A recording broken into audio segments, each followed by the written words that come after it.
250 வேணும் 250 வேணும் 250 வேணும்னா என்னடா டாடா ஐபிஎல் எவ்வளோ பெரிய புது ரூல் கொண்டு வரீங்க தெரியுமா?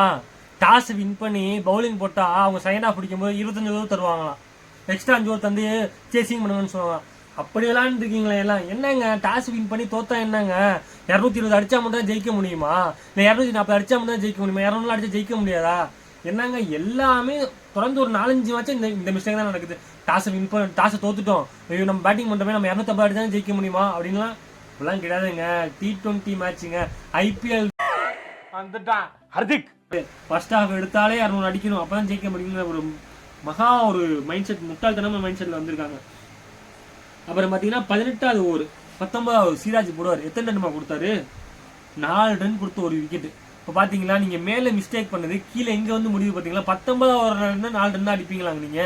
ஏன் என்ன காரணம்? நீங்க அந்த 7 to 15க்குள்ள எனக்கு 2 வேணும் 15 ரன் வேணும்.